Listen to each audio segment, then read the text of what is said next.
కీర్తనల గ్రంథము 83వ అధ్యాయము. దేవా, ఊరకుండకుము. దేవా, మౌనముగా ఉండకుము, ఊరకుండకుము. నీ శత్రువులు అల్లరి చేయుచున్నారు. నిన్ను ద్వేషించువారు తల ఎత్తియున్నారు. నీ ప్రజల మీద వారు కపటోపాయములు పన్నుచున్నారు. నీ మరుగుజొచ్చిన వారి మీద ఆలోచన చేయుచున్నారు. వారు ఇశ్రాయేలను పేరు ఇకను జ్ఞాపకము రాకపోవునట్లు జనముగా నుండకుండా వారిని సంహరించుదము రండని చెప్పుకొనుచున్నారు. ఏక మనస్సుతో వారు ఆలోచన చేసుకొని ఉన్నారు. నీకు విరోధముగా నిబంధన చేయుచున్నారు.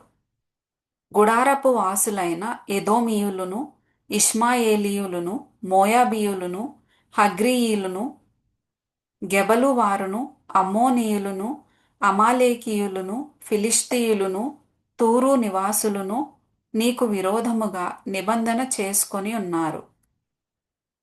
అష్షూరు దేశస్థులు వారితో కలిసి ఉన్నారు. లోతు వంశస్థులకు వారు సహాయము చేయుచున్నారు.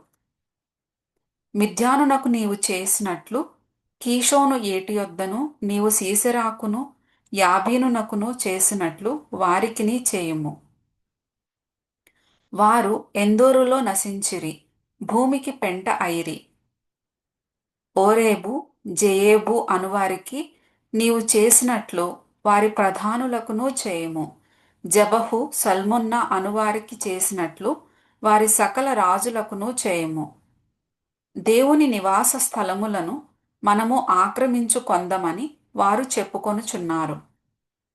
నా దేవా, సుడితిరుగు ధూళివలెను గాలి ఎదుటి వగుడాకుల వలెను వారిని చేయుము.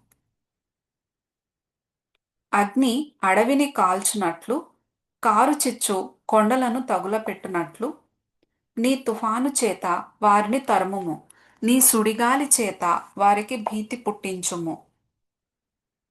యెహోవా, వారు నీ నామమును వెదకునట్లు వారికి పూర్ణావమానము కలుగజేయము. వారు నిత్యము సిగ్గుపడి భీతి నొందుదురుగాక. వారు భ్రమసి నశించుదురుగాక. యెహోవా అను నామము ధరించిన నీవు మాత్రమే సర్వలోకములో మహోన్నతుడవని వారెరుగుదురుగాక.